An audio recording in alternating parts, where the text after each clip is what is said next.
पंकज अरोड़ा है, कंचन अरोड़ा मेरी वाइफ थी। मैं एडमिट हुआ था हॉस्पिटल में 1 नवंबर को सुबह, और मेरी एंजियोप्लास्टी जो होनी थी, एंजियोग्राफी, वो 3 नवंबर को होनी थी। वो मेरे ब्लड सैंपल्स लेके ग्राउंड फ्लोर पे जा रही थी, 0 फ्लोर पे 25 रूम में मेरा। तो जैसे ही वो गई है, तो जैसे ही उसने लिफ्ट में पाँव रखा है, तो लिफ्ट जो है अपने आप ही ऊपर की तरफ चल पड़ी। वहां पे कोई गार्ड नहीं था, वो वहां पे कोई आदमी सिक्योरिटी वाला नहीं था जो उनको गाइड कर सके, जो बता सके। तो लिफ्ट ऊपर की तरफ चल पड़ी, और वो लिफ्ट के बीच में उसका सर फंस गया ऊपर, 4-5 फुट ऊपर जाके।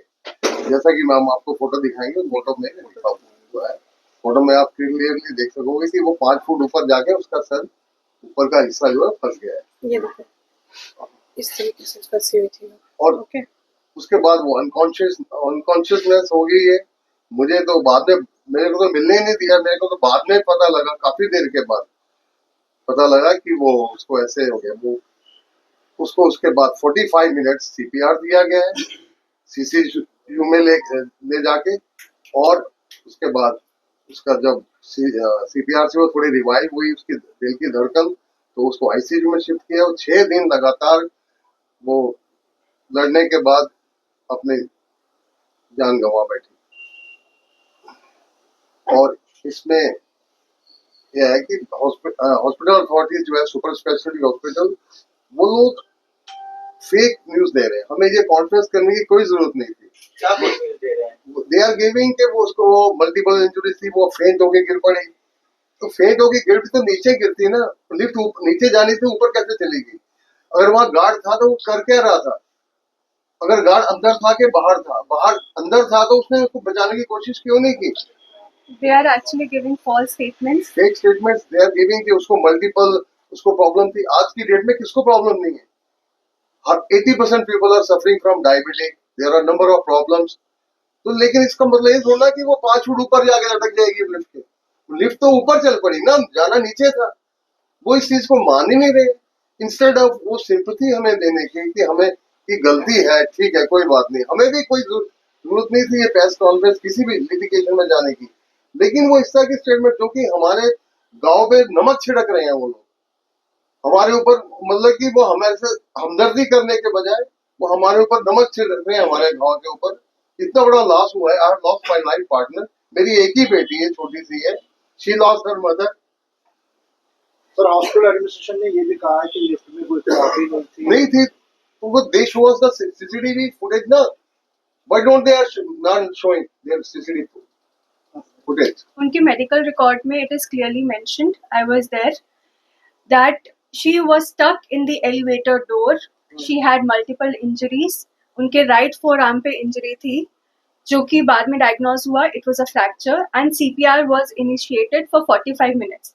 Even if she collapsed, why was CPR initiated for 45 minutes to revive her? Also, while I was there, the doctors told me that she is suffering from a hypoxic brain injury, which also, hypoxic brain injury का क्या मतलब होता है? That the brain was deprived of blood supply and oxygen supply.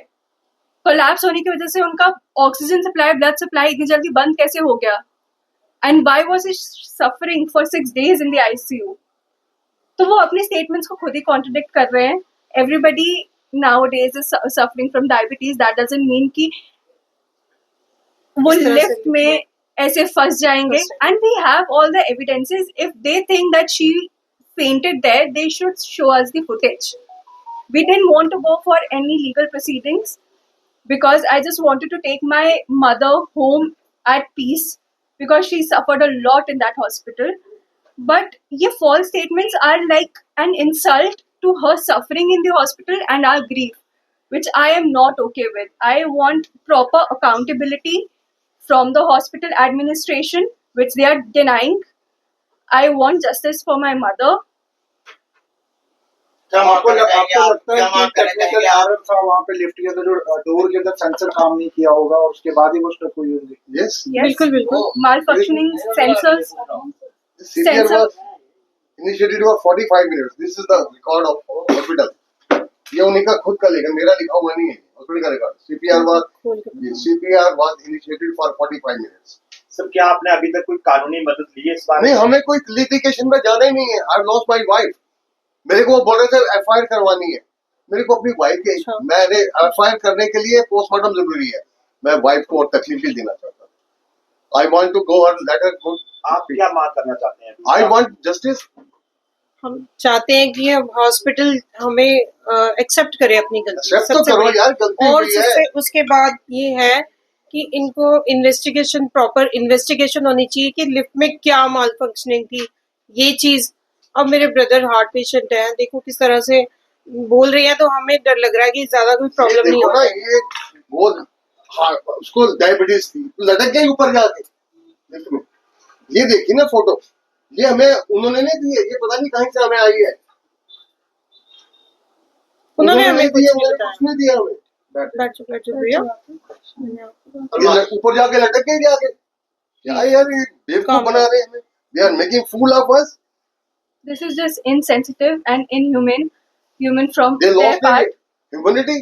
कोई humanity पे तो है भाई, गलती हुई ठीक है, मानो तो सही। हमें नहीं चाहिए पैसे। शांत हो जाओ आई लॉस्ट माई वाइफ, मुझे शांत- पैसा नहीं चाहिए। शांत हो जाओ प्लीज, प्लीज। देखो, मैं आपसे बात करना चाहूंगी। मेरी भाभी थी कंचन अरोड़ा जी, ये मेरे ब्रदर है। मैं आपसे ये कहना चाहूंगी कि मैं जब पहुंची हूँ वहां पे, उन्होंने मुझे कहा कि इनको मल्टीपल एलिमेंट्स थी, इनको ये था, क्लास्ट्रोफोबिया था, डरते थे, ऐसा कुछ था, इनको फिट्स पड़ते थे। मैंने कहा ऐसा कुछ नहीं था, इनको ऐसा कुछ नहीं था, शुगर जरूर थी, डायबिटीज थी, यही था। और मैं उनकी कंडीशन देख के मुझे अजीब सा लगा कि एकदम से, ये तो पेशेंट के साथ अटेंडेंट आई थी, इनको क्या हुआ अचानक से? वेंटिलेटर पे पड़ी हुई थी, वेंटिलेटर, अनकॉन्शियस रही 6 डेज, अनकॉन्शियस रही। तो हमें, मुझे समझ नहीं आई हुआ क्या। और उन्होंने बिल्कुल भी किसी भी फुटेज नहीं दिखाई, जो हमारा राइट था। कोई फुटेज नहीं दिखाई, कोई वीडियो नहीं दिखाई। इतना बड़ा हॉस्पिटल है, उनके पास होने चाहिए कैमराज, इस तरह के कैमरेज होने चाहिए कि हर तरह से फोकस होना चाहिए कि हुआ क्या था, हमारे साथ हुआ क्या, हमारे पेशेंट के साथ हुआ क्या था, वो भी नहीं बताया गया। उसके बाद ये है कि अब हम लीगल नहीं चाहते हैं, लीगल फॉर्मेलिटीज नहीं चाहते, जस्ट इन्वेस्टिगेशन तो चाहते हैं ना कि हुआ क्या था। इन्वेस्टिगेशन रिस्पॉन्सिबिलिटी तो लो भाई। उनकी गलती हुई रिस्पॉन्सिबिलिटी है, बनती है। मानो तो सही, गलती नहीं मान रहे और उल्टा हमारे ऊपर ही बोल रहे हैं कि वो जी वो उसको बीमारी थी, बीमार तो ऊपर चल के पहुंच गई। क्या ये बेवकूफ बना यार में। देखो, ये हार्ट पेशेंट है, हम चाहते नहीं ज्यादा बोले क्योंकि इनकी एंजियोग्राफी होनी थी और स्टंट भी डालने थे। आज हमें लाना पड़ा इनको आगे क्योंकि इनके थ्रू ही सच इनकी जो इमोशन थे वो बाहर आने जरूरी थे, ठीक है। लेकिन देखिए, एक हार्ट पेशेंट को इतना सफर करना पड़ा कितनी देर से, कि किसकी रिस्पॉन्सिबिलिटी है, किसकी रिस्पॉन्सिबिलिटी है? ये गवर्नमेंट को चाहिए कन्फेस करना और आगे आना, उनको कन्फेस करना, और उनकी बीमारी जो है, उनका इलाज, उनकी लाइफ जो भी आगे, वो सारा उनका ही होनी चाहिए रिस्पॉन्सिबिलिटी। इनको पेंशन लगानी चाहिए, अब उनकी रिस्पॉन्सिबिलिटी होनी चाहिए। हम करेंगे, कंज्यूमर कोर्ट में भी जाएंगे। जॉनसन कंपनी की ये लिफ्ट थी, जॉनसन कंपनी की, मैं उधर कंज्यूमर कोर्ट में भी जाऊंगी। रिट कर सकते हैं हम, क्यों नहीं कर सकते? इनके ऊपर लोन है, ये दोनों जीवन साथी आपस में जाते थे उधर, वहां काठमांडू में जॉब करते थे। इतनी दूर मैं नहीं, अब हम ना, इनकी बेटी अलो करेगी इतनी दूर अकेला, और ना ही हम कहेंगे फैमिली में से कि अकेले वहां जॉब करें, ठीक है। उन सबके